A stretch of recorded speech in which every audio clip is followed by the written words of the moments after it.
Hello class 10। ये probability का chapter तुम्हारे बोर्ड्स के पर्सपेक्टिव से लगभग सिर्फ 6 से 8 नंबर का आएगा। लास्ट चैप्टर है तुम्हारी बुक का, बट देन इंपॉर्टेंट है। बेसिकली ये छोटा सा चैप्टर है, गिने चुने कुछ एक सिंगल टाइप के कुछ क्वेश्चंस आते हैं, बस वो करना है। ठीक है, बहुत ही आसान, बहुत ही इजी चैप्टर है और एक या दो सेशंस मैक्सिमम इसमें कंप्लीट हो जाएगा। सो आई होप तुमको ये समझ में आएगा। ध्यान से समझने की कोशिश करना है। इसमें 2 या 3 फॉर्मूले हैं, बस बाकी सारा कंसेप्ट है। जितना ज्यादा इस चैप्टर में क्वेश्चंस प्रैक्टिस करोगे उतना ज्यादा तुम्हारी हेल्प होगी in terms of doing questions in exams. जितने ज्यादा इस चैप्टर के क्वेश्चंस अटेम्प्ट करोगे उतना तुम्हारे को बेनिफिट मिलेगा एग्जाम्स में। लगभग 3 से 4 नंबर इजीली स्कोर कर सकते हो। अब यूजुअली इसमें प्रॉब्लम क्या आती है, इसमें एक जो बहुत मेजर प्रॉब्लम है स्टूडेंट्स की, कि जो फ्रैक्शन फॉर्म होती है उसको सिंपलेस्ट फॉर्म में करके नहीं आते तो हाफ मार्क्स वहाँ कट जाता है। दूसरा मेजर इशू क्या आता है यहाँ पर, कि तुमको यही नहीं पता चलता कि टोटल और फेवरेबल होते क्या है, सिमिलरली कि नंबर्स क्या लेना है। तो ये जो बेसिक बेसिक डाउट्स है जो कभी स्कूल में क्लियर नहीं हो पाए, कभी स्कूल के टीचर ने कभी ध्यान नहीं दिया ना, तुमने कभी पूछा यूट्यूब पे या ऑनलाइन या कहीं पर भी और भी तुम क्लासेस जाते हो, तो हो सकता है कि वहाँ पे कभी मिस आउट हो गए हो। तो मैं आज की क्लास में वो सारे के सारे टॉपिक्स और वो छोटी छोटी माइन्यूट डिटेल्स इस आसान से चैप्टर की वो कवर करने वाला हूँ इस पर्टिकुलर सेशन में, जिसमें कि तुमको प्रॉब्लम होती है। बिना टाइम वेस्ट के इसको स्टार्ट करते हैं फटाफट से। देखो, प्रोबेबिलिटी होता क्या है? प्रोबेबिलिटी बेसिकली होता है पॉसिबिलिटी। प्रोबेबिलिटी बेसिकली क्या होता है? पॉसिबिलिटी होता है। पॉसिबिलिटी किस चीज की? किसी भी इवेंट की। ठीक है, पॉसिबिलिटी किस चीज की? किसी भी इवेंट की। अब इवेंट जो भी क्वेश्चन अपन को बोल रहा है कि एक बैग है, उसमें कुछ बॉल्स हैं, white ball, red ball, black ball, उसमें से कोई एक बॉल निकाली, दैट इज एन इवेंट। कि एक बॉल निकाली, 2 बॉल निकाली, जो भी है। ठीक है, सिमिलरली एक डेक ऑफ कार्ड्स है, उसमें क्या क्या कौन कौन से कार्ड्स हैं, तो ये सारे के सारे क्या होते हैं? इवेंट। अब इवेंट दो तरीके के होते हैं। ठीक है, इवेंट दो तरीके के होते हैं। एक होता है श्योर इवेंट, इसको और क्या बोलते हैं? सर्टेन। ठीक है, तो ये जो श्योर इवेंट होता है, सर्टेन इवेंट होता है, इसमें आंसर क्या आता है? फ्रैक्शन का 1। प्रोबेबिलिटी क्या होती है इसकी? 1। एक होता है इम्पॉसिबल। ठीक है, एक होता है इम्पॉसिबल इवेंट। इस इम्पॉसिबल इवेंट की जो पॉसिबिलिटी जो प्रोबेबिलिटी होती है वो क्या होती है? 0। तो इम्पॉसिबल की प्रोबेबिलिटी 0 होती है, श्योर और सर्टेन की 1 होती है। सो बेसिकली जो प्रोबेबिलिटी होती है उससे क्या इस लाइन से क्या समझ में आ रहा है कि जो प्रोबेबिलिटी होती है वो या तो 1 होगी या तो 0 होगी। इसका मतलब प्रोबेबिलिटी कहीं ना कहीं 1 और 0 के बीच में, यानी कि प्रोबेबिलिटी 0 से बड़ी होगी और 1 से छोटी होगी या बराबर होगी। हाँ या ना भाई? इसमें इतना सही है, ज्यादा कुछ नहीं है, डिटेल इतना समझो कि अगर कोई भी इवेंट है उसकी प्रोबेबिलिटी या तो 1 होगी या 1 से छोटी होगी, या फिर 0 होगी या 0 से बड़ी होगी। ये स्टेटमेंट तुम्हारी एनसीईआरटी में एज इट इज है। अब आई होप समझ में आ गया होगा। मुझे पता है कि स्कूल में काफी सारी चीजें स्किप हो जाती है, तो एक बेसिक सा है, इसको नोट कर लो। पहली चीज क्या, कि प्रोबेबिलिटी जो होती है, प्रोबेबिलिटी किसी भी इवेंट की जो भी होती है वो या तो 1 के बराबर या 1 से छोटी होगी, या फिर 0 से बड़ी या बराबर होगी। या तो 1 के बराबर या 1 से छोटी, या 0 के बराबर या 0 से बड़ी। बस इतना सही है इसका। आई होप इतना समझ में आया होगा। ठीक है, अब इसके बाद अगला काम क्या है? इसके बाद अगला काम कि प्रोबेबिलिटी के साथ साथ इवेंट की बात अपन ने कर ली। अब उसके बाद अगला काम क्या होता है कि कौन कौन से इवेंट होते हैं। प्रोबेबिलिटी क्या होती है, तो कभी भी फॉर्मूले के बेस पर समझो। प्रोबेबिलिटी ऑफ एनी इवेंट, ये उसका सिंपल फॉर्मूला डिनोशन है कि probability of any event equals to क्या होता है? Favourable outcomes. क्या होता है? Favourable outcomes. Favourable outcomes upon total outcomes. ये फॉर्मूला है, ये पूरे टाइम काम आएगा इस चैप्टर में। ठीक है, ये यूनिवर्सल फॉर्मूला है। इसमें क्या बोल रहा है? Favourable outcomes upon total outcomes. Favourable outcomes का मतलब क्या होता है? जो पूछा गया हो, गेटिंग व्हाट। ठीक है, जो भी उसने पूछा हो, अपॉन कितने में से, कितने में से। ठीक है, जो भी उसने पूछा अपॉन कितने में से, बोल देगा कि एक बैग है, अ बैग हैज 10 बॉल्स। ठीक है, उसमें से पहला बोल देगा कि 3 वाइट है।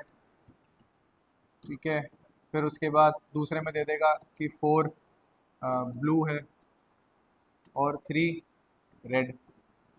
ठीक है, तो तुमसे पूछ लेगा कि find the probability, find the probability. किसकी probability? Find the probability of getting a blue ball. तो तुम लोग को करना कैसे? तुमसे उसने उसने तुमसे पूछा है ब्लू बॉल बता दो, ब्लू बॉल्स कितनी है। ठीक है, तो तुम लोग कैसे करोगे? कुछ भी नहीं है, सिंपल सा है।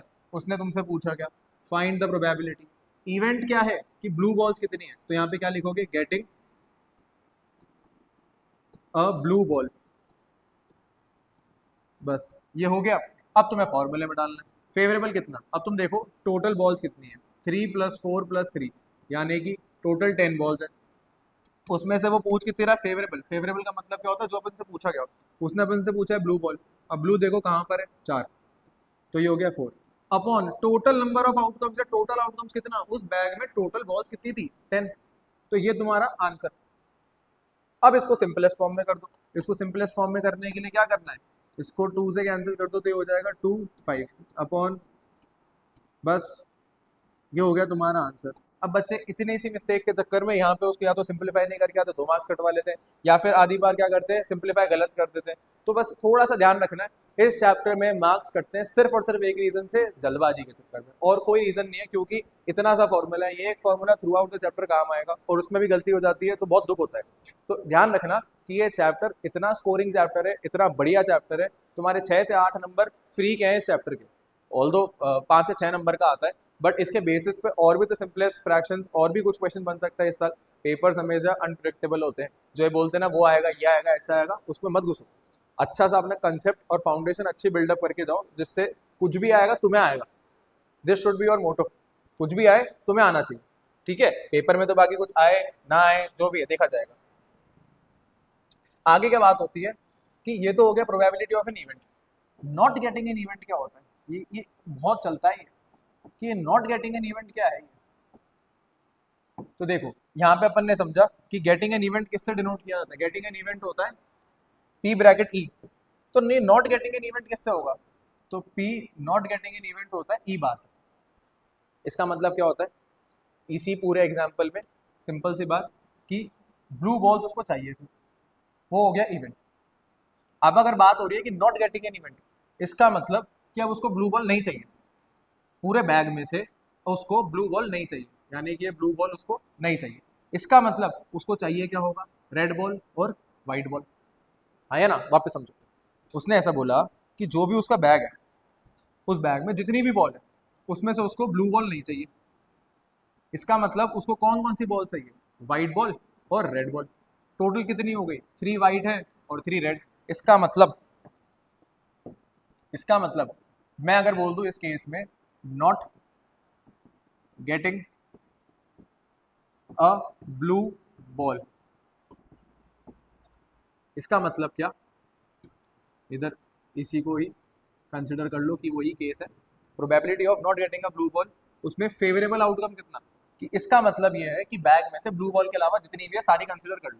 तो अपने पास 3 व्हाइट बॉल है, 3 रेड बॉल है, इसका मतलब 6 टोटल बॉल्स हो गई जो अपन को चाहिए फेवरेबल, अपॉन टोटल बॉल्स अभी भी बैग में कितनी बॉल्स हैं, 10। इसको सिंप्लीफाई कर लो, आंसर आ जाएगा 3/5, खत्म खत्म, इतना ही है बस। तो probability of an event and probability of not getting an event, इतना ही है बस, इतना ही, खत्म, ठीक है। अब इसमें एक चीज नोटिस करो, ध्यान से समझना, ये वाला जो आंसर आया था वो किसका आया था, प्रोबेबिलिटी ऑफ एन इवेंट का। ये वाला जो आंसर आया वो किसका आया, probability of not getting an event. अब तुम ध्यान से समझना, प्रोबेबिलिटी ऑफ एन इवेंट और नॉट गेटिंग एन इवेंट, थोड़ा सा दिमाग लगाना यार, नहीं तो कुछ समझ में नहीं आएगा, इतनी देर की मेहनत वेस्ट। ध्यान से समझना, probability of an event, probability of not getting an event, एक probability of getting an event है और एक probability of not getting an event है। अगर मैं इन दोनों को प्लस करूं, ध्यान से सुनना, एक बढ़िया कंसेप्ट पे चल रहे हैं, अगर मैं प्रोबेबिलिटी ऑफ एन इवेंट और probability of not getting an event को ऐड करूं, तो सोचो क्या आंसर आएगा, सोचो क्या आंसर आएगा, सोचो क्या आंसर आएगा, 2/5 + 3/5, ये 2 और 3 मिला के 5 हो जाएगा, 5/5, 5/5 सिंप्लीफाई करेंगे तो 1 आएगा। इसका मतलब देखो तुम्हारा आंसर, एक और फॉर्मूला बन गया, ये एक और फॉर्मूला कि किसी भी इवेंट, सेम इवेंट होना चाहिए, ध्यान रखना, और उसी का नॉट गेटिंग सेम इवेंट में होना चाहिए। जैसे कि मैंने यहाँ पे केस क्या लिया था, ब्लू बॉल्स चाहिए, और यहाँ पे कौन सा केस लिया कि ब्लू बॉल्स नहीं चाहिए, तो इन दोनों का सम हमेशा 1 के बराबर होगा, इन दोनों का सम हमेशा 1 के बराबर होगा। योर नेक्स्ट फॉर्मूला, ये एमसीक्यूज में आ जाता है, इसके बेस पे एमसीक्यूज बन जाते हैं, अजर्शन रीजन बन जाते हैं। तुम्हारे स्कूल के अभी जितने भी एग्जाम्स हुए हैं उसमें ऐसे इस फॉर्मूले के बेस पे पक्का एक क्वेश्चन आना कंफर्म है, ठीक है। और अगर ऐसे कुछ कंसेप्ट में कभी भी दिक्कत होती है और जयपुर में रहते हो तो तुम जयपुर में हमारे ऑफलाइन इंस्टीट्यूट भी आ सकते हो कभी भी, इस छोटे मोटे डाउट्स के लिए। कभी भी सेमिनार होते हैं, कभी वर्कशॉप होती है, एक्स्ट्रा क्लासेस होती है, कभी भी आके ज्वाइन कर सकते हो। कोई चार्जेस नहीं है उसके, फ्री ऑफ कॉस्ट होती है। तुमको कुछ भी प्रॉब्लम हो कमेंट बॉक्स में कर देना, एड्रेस से रिलेटेड कि कैसे आते हैं उन फ्री सेमिनार में, वर्कशॉप्स में, वो सारा गाइड हो जाएगा, ठीक है। कमेंट बॉक्स में कर देना। ये चैनल, ये सब कुछ तुम लोगों के लिए ही है, ताकि तुम लोगों का रिविजन, तुम लोगों की पढ़ाई अपने पेस पे, अपने एंड पे अच्छे से होती रहे। मेरा और कोई मोटिव नहीं है इस पर्टिकुलर चैनल को शुरू करने का, सिर्फ और सिर्फ यही है कि तुम लोग का रिविजन रुके ना, तुम लोग की पढ़ाई रुके ना, ए टू जेड सारी की सारी चीजें तुम्हारी पेस पे, तुम्हारे लेवल पे, तुम्हारे एंड पे अवेलेबल हो, बस।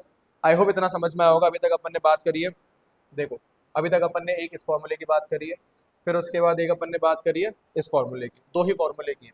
उन दो फॉर्मूलेस के बीच में एक अपन ने बात करी है फेवरेबल आउटकम्स। फेवरेबल आउटकम्स का मतलब क्या होता है, जो फॉर्मूले, सॉरी, फेवरेबल आउटकम्स का मतलब क्या होता है, जो चीजें अपन को क्वेश्चन मांग रहा है कि गेटिंग एन इवेंट में क्या चाहिए उसको, उसको बोलते हैं फेवरेबल आउटकम्स। फेवरेबल का मतलब मुझे चाहिए। दूसरा, टोटल आउटकम्स का मतलब कितने में से, टोटल आउटकम्स का मतलब क्या होता है, कितने में से चाहिए, ठीक है। तो उससे क्या आता है, प्रोबेबिलिटी आती है उस पर्टिकुलर इवेंट की। प्रोबेबिलिटी का मतलब क्या समझाया था, पॉसिबिलिटी। प्रोबेबिलिटी का मतलब क्या समझाया था, पॉसिबिलिटी, कि मुझे जो चाहिए वो कितने में से चाहिए, तो उसकी पॉसिबिलिटी क्या है, होने या ना होने की, ठीक है। इसी के बेसिस पे दूसरा क्या समझाया था, कि probability of an event plus probability of not getting an event is always equals to 1। I hope इतना समझ में आया हो, ठीक है। इतना समझ में आया हो तो पार्ट 2 के लिए वेट करो। चलो नेक्स्ट आगे बढ़ते, ठीक है। अगर इतना समझ में आया हो, इतना समझ में आया हो तो आगे बढ़ते हैं। अब कुछ क्वेश्चन से इन चीजों को समझते हैं, चलो आओ। देखो, ये तुम्हारे एनसीईआरटी का एक क्वेश्चन, क्वेश्चन क्या कह रहा है कि अ bag contains a red ball, a blue ball and a yellow ball. यानी कि एक रेड बॉल है, एक ब्लू बॉल है और एक येलो है। अब मुझे इतना सा बता दो, थोड़ी सी मैथ लगा कर, कि टोटल कितनी, टोटल 3 बॉल्स हो गई, टोटल 3। अब Kritika takes out a ball from the bag without looking into it, what is the probability that she takes out the yellow ball. इसका मतलब तुम्हें पहले केस में बोल रहा है probability of getting a yellow ball. बस जो मांग रहा है उसको एज इट इज क्वेश्चन में रख दो। Probability of getting a yellow ball, favourable outcome upon total outcome. कितनी है अपने पास येलो बॉल, एक। Total balls 3। आंसर भाई, आंसर, आंसर हुआ भाई, आंसर हुआ, आंसर हुआ, खत्म, आंसर, बस। रेड बॉल पूछ रहे हैं वो भी एक, आंसर 1/3। ब्लू बॉल पूछ रहा है वो भी एक, आंसर 1/3। अब तुम खुद सोचो कि एनसीईआरटी में ऐसे क्वेश्चन है एग्जाम्पल में, ठीक है, और कुछ ज्यादा हार्ड नहीं एक्सरसाइज भी, एक ही एक्सरसाइज है। तो इससे ये समझ में आता है कि सिर्फ और सिर्फ एनसीईआरटी पढ़कर पेपर पास किया जा सकता है, अच्छे नंबर नहीं लेकर आए जा सकते, बस ये ध्यान रखना। सो आज की क्लास का टारगेट मेरा यही है कि जो भी इंपॉर्टेंट सेट ऑफ एनसीईआरटी के क्वेश्चन है जिसकी प्रोबेबिलिटी स्कूल के एग्जाम्स में आने की ज्यादा है, ठीक है, तो अपन इस क्लास के थ्रू आज वो करेंगे। नेक्स्ट क्लास के लिए मैंने प्लान किया है पीवाईक्यूज का एक क्लब बैच बना के, सारे क्वेश्चंस को एनालाइज करके, और फिर उसके बाद एक ही क्लास में वो सारे क्वेश्चंस की प्रैक्टिस करवा दूंगा, जिससे कि तुम्हारे टिल बोर्ड्स सारा का सारा काम हो जाएगा। तो तुम्हारी टेंशन मेरी टेंशन, तुम्हें एक एक चैप्टर के ऐसे बढ़िया शानदार क्वेश्चन करवा दूंगा जिससे कि प्रैक्टिस हो जाएगी। देखो, हार्ड और इजी के चक्कर में मत पढ़ो, वो पढ़ो जो पेपर में आता है। हार्ड तो बहुत सारी चीजें हैं, ऐसे तो फिर 11th क्लास के क्वेश्चन करना शुरू कर दो, 12th के शुरू कर दो, आते ही नहीं।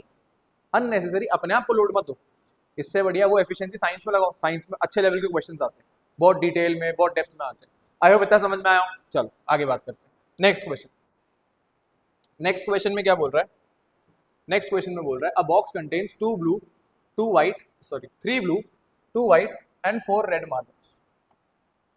तो 3 ब्लू 2 व्हाइट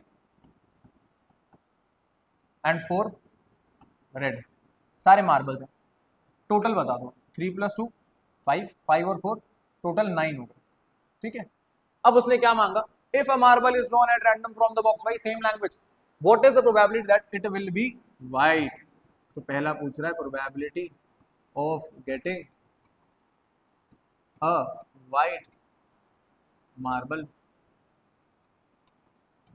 क्या करना है, सिंपल सा, कुछ भी नहीं है, एज इट इज जो क्वेश्चन में लिखा हुआ है सारी इन्फॉर्मेशन को लगा दो। फेवरेबल आउटकम का मतलब कितने व्हाइट मार्बल्स हैं, तो 2। टोटल का मतलब कितने हैं, टोटल 9। और सिंप्लीफाई हो नहीं सकता, और जब सिंप्लीफाई हो नहीं सकता तो भैया यही तो आंसर होगा। नेक्स्ट, फिर तुमसे पूछ रहा है प्रोबेबिलिटी ऑफ गेटिंग कौन सा, blue ball, sorry blue marble. तो क्या आएगा, ब्लू कितने, 3, टोटल कितने, 9। अब तुम खुद सोचो, थोड़ा सा दिमाग लगाना, क्लास 10th के हो कि और सिंप्लीफाई होगा कि नहीं होगा, होगा भाई होगा। तो ये हो जाएगा 1/3, ये तुम्हारा आंसर, खत्म।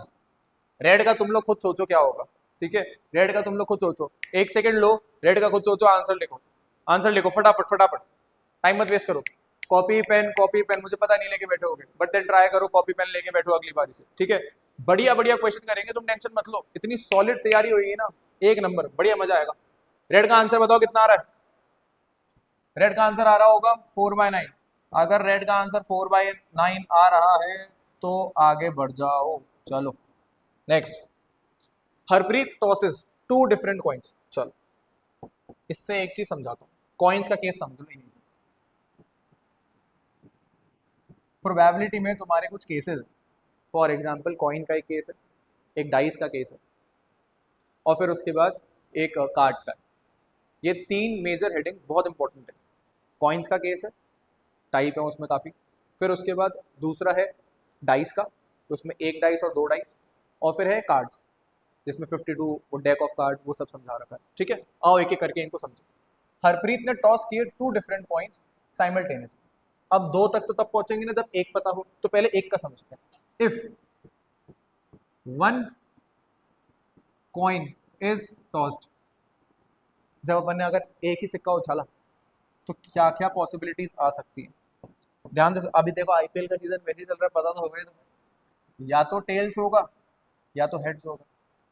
भाई ध्यान से समझो, अगर तुम लोग एक कॉइन ऐसे टॉस करो तो या तो टेल्स होगा या तो हेड्स होगा, बस, इसके अलावा कुछ और होगा नहीं।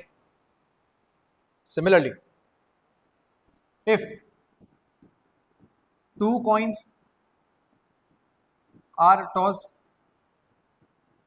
साइमल्टेनियसली, अगर 2 कॉइन टॉस होते हैं तो बाबू ध्यान से समझना, या तो दोनों पे टेल्स आ सकता है या तो दोनों पे हेड्स आ सकता है, ठीक है। अब एक पे टेल्स एक पे हेड्स, और एक पे हेड्स एक पे टेल्स, टोटल कितने आउटकम्स, 4। आई होप इतना समझ में आया होगा।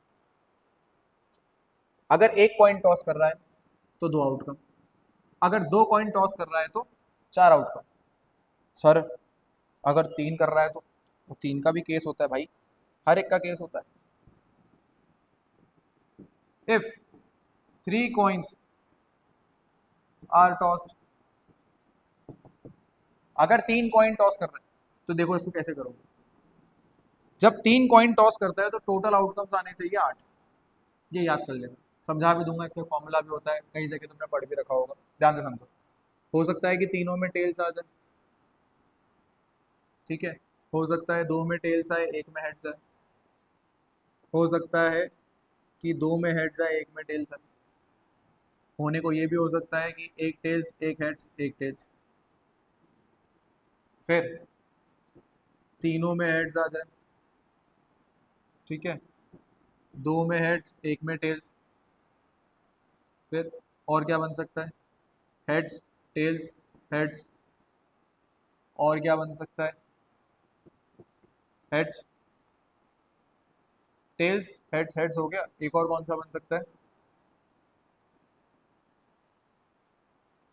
एच टी एच हो गया, एच एच टी हो गया, एच टी टी नहीं हुआ, हाँ एच टी टी।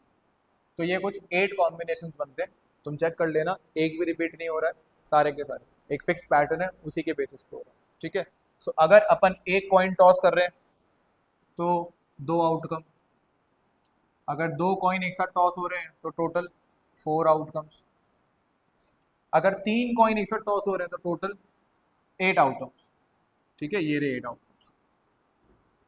ठीक है, आई होप समझ में आया होगा। अब क्वेश्चन की बात कर लेते हैं। क्वेश्चन क्या बोल रहा है अपन को? क्वेश्चन ये बोल रहा है कि Harpreet tosses 2 different coin simultaneously, एक 1 रुपए का है, एक 2 रुपए का है। आगे, what is the probability she gets at least 1 head. तो देखो, इसमें तुम लोग को पागल बनाया था यहाँ पे रुपए का नाम दे। सिंपल सी बात है, इतना सा बोल रहा है कि 2 कॉइन टॉस कर रहे हैं जिसमें कि एटलीस्ट 1 हेड आना चाहिए, एक बार तो कम से कम। क्वेश्चन समझो, एक बार तो कम से कम हेड्स आना चाहिए, ऐसा बोल रहा है। इसमें कम से कम एक बार आ रहा है, आ रहा है। इसमें भी कम से कम एक बार आ रहा है, इसमें भी कम से कम एक बार आ रहा है। लेकिन जो फर्स्ट केस है उसमें एक बार भी नहीं आ रहा। इसका मतलब क्या? Probability of getting at least 1 heads. इसका मतलब फेवरेबल कितने हो गए अपने? फेवरेबल आउटकम 1 2 3, लिख दो भाई 1 2 3। टोटल आउटकम्स कितने थे? ध्यान से देखो, टोटल आउटकम्स कितने थे? 4। तो यानी कि तुम्हारे 4 आउटकम में से 3 ऐसा आउटकम है जिसमें कि एटलीस्ट एक बार हेड्स आ रहा है। इसका मतलब तुम्हारा इसका आंसर क्या हो जाएगा? 3/4। और सिंप्लीफाई हो नहीं सकता, इसलिए तुम्हारा आंसर 3/4 ही रह जाएगा। ध्यान से, आराम से, नहीं समझ में आए एक बार रिपीट करो इसको, एक बार फिर से देखो, ध्यान से समझो और फिर आगे बढ़ो। और सिंप्लीफाई नहीं हो सकता है इसलिए यहीं पे छोड़ देंगे। आई होप इतना समझ में आया होगा। इतना काम करके रखो, पार्ट 2 में इसके आगे मैं समझा दूंगा। इसके बाद सिर्फ और सिर्फ 2 केसेस बचे। कौन कौन से? एक बचा है तुम्हारा कार्ड्स का और एक बचा है तुम्हारा डाइस का। उसके अलावा और कोई थर्ड टाइप है नहीं। तुम अगर प्रीवियस ईयर क्वेश्चन पेपर्स को एनालाइज करोगे, सबसे ज्यादा पूछा हुआ क्वेश्चन बॉल्स पे आता है, मार्बल्स में आता है, back contains, red colour, white colour, blue colour, इन्हीं सब टाइप के बेसिस पे क्वेश्चन आते हैं।